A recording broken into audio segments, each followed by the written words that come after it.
या योजनेच्या अंतर्गत आता आपल्याकडे 9 लाख पंपांचा लक्ष्यांक हा उपलब्ध आहे। 9 लाख पंपांचा। आणि म्हणूनच माननीय वित्तमंत्र्यांनी मागेल त्याला सौर कृषी पंपाची घोषणा केली आहे। आणि मला एक गोष्ट सांगितली पाहिजे की आपण मागच्या वर्षी म्हणजे आता जो वर्ष संपलं 23-24 मार्च पर्यंत 1,12,000 पेड पेंडिंग लोकांना कनेक्शन दिले आहे। हा आजपर्यंतचा रेकॉर्ड आहे। एका वर्षामध्ये 1,12,000 आणि आता पेड पेंडिंग मध्ये फक्त 30,821 एवढी डिमांड आपल्याकडे बाकी आहे, जी सगळी आपण सौर कृषी पंपातनं पूर्ण करतो। कारण आपल्याकडे 9 लाख सौर कृषी पंपाचं आता लक्ष्यांक उपलब्ध आहे। सौर कृषी पंपामध्ये देखील केंद्र सरकार 30% आपल्याला देत आहे आणि नियमाने 30% आपले होते आणि 40% ग्राहकाचे होते।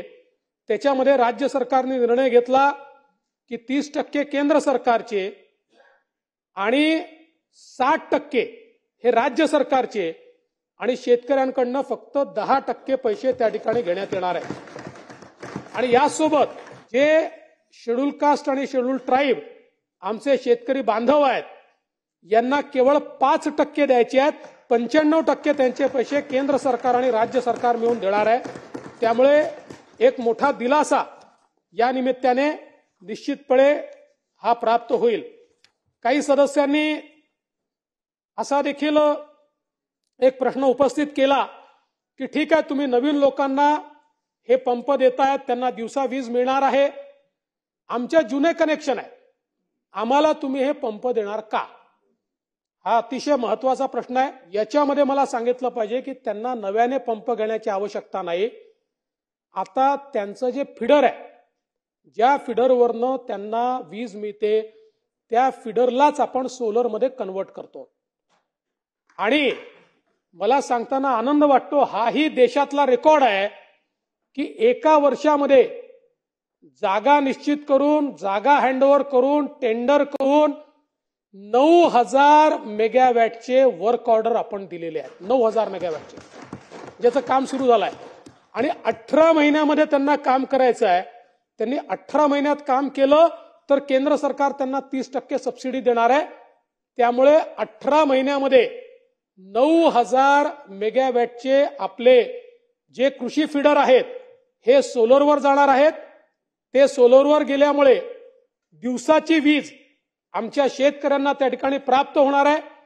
आणि अनेक लोकांनी प्रश्न उपस्थित केले, नंतरही कदाचित उपस्थित करतील, आज जी काही चर्चा आहे चर्चेतही उपस्थित करतील, दादा उत्तर देतीलच।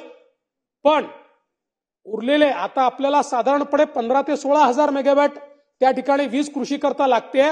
उरलेल्या 6,000 मेगावॅटचं देखील पुढच्या 3 महिन्यात आम्ही नियोजन केलेलं आहे। आणि याचा फायदा काय आहे? एकीकडे शेतकऱ्याला पंप न बदलता दिवसा त्याला ती वीज मिळणार आहे। आज शेतकऱ्याला जी आपण वीज देतो ती आपल्याला 7 रुपयाची पडते आणि शेतकऱ्याचा दर ₹1.25 ते ₹1.50 आहे। त्यामुळे जवळजवळ 5.5 रुपयाची सबसिडी काही थेट आणि काही क्रॉस सबसिडी आपल्याला द्यावी लागते। आता या 9,000 मेगावॅटला जो दर आलेला आहे तो ₹2.81 पासून ₹3.10 दर आलेला आहे। त्यामुळे आपण जर विचार केला तर 7 रुपयाची आपली वीज थेट जर 3 रुपयापर्यंत आली, ऍव्हरेज जरी विचार केला तरी युनिट मागे 4 रुपये आपले वाचणार आहेत। आणि म्हणून काही लोकांनी टीव्हीवर मी बघितलं, त्यांनी म्हटलं की तुम्ही आता निवडणूक आहे म्हणून शेतकऱ्याला मोफत विजेची घोषणा केली, त्यानंतर तुम्ही ते बंद करून टाकाल वगैरे। पण हे जे काही आपण सोलरवर कन्व्हर्शन करतोय, या कन्व्हर्शनमुळे आज जेवढी सबसिडी आपण देतो आहे तेवढीच सबसिडी पुढच्या 3 वर्षानंतर आपल्याला लागणार आहे, 4 वर्षानंतर लागणार, दरवर्षी कमी कमी होत जाणार आहे। त्यामुळे 4 वर्षानंतर कुठलीही अधिकची सबसिडी न देता आपल्याला शेतकऱ्याला मोफत वीज देता येईल। त्यामुळे राज्यावरचा भार देखील हा 4 वर्षामध्ये रिड्युसिंग बॅलन्सनी 18 महिन्यानंतर रिड्युसिंग बॅलन्सनी हा राज्यावरचा सबसिडीचा भार असणार आहे। आणि म्हणून मला असं वाटतं की अतिशय चांगली अशा प्रकारची योजना ही महाराष्ट्राने केलेली आहे. आणि मला हे सांगताना आनंद वाटतो की ही जी आपली डिस्ट्रीब्युटेड फीडर सौर ऊर्जीकरणाची योजना आहे, केंद्र सरकारने आपल्या महाराष्ट्राचा उल्लेख करून सगळ्या राज्यांना परिपत्रक पाठवलं आहे की त्यांनीही महाराष्ट्राची जी मुख्यमंत्री सौर कृषी वाहिनी योजना आहे ही योजना आपल्या राज्यामध्ये लागू करावी. त्यामुळे याचा एक मोठा फायदा जो आहे हा फायदा निश्चितपणे आपल्याला होणार आहे. आणि म्हणून मी एवढंच सांगू इच्छितो की शेतकऱ्याचा विचार करून एक अतिशय चांगली योजना ही राज्य सरकारच्या वतीनं मांडली आहे. या संदर्भात आपले काही सूचना असतील तर जरूर त्या सूचनांचं स्वागत आहे.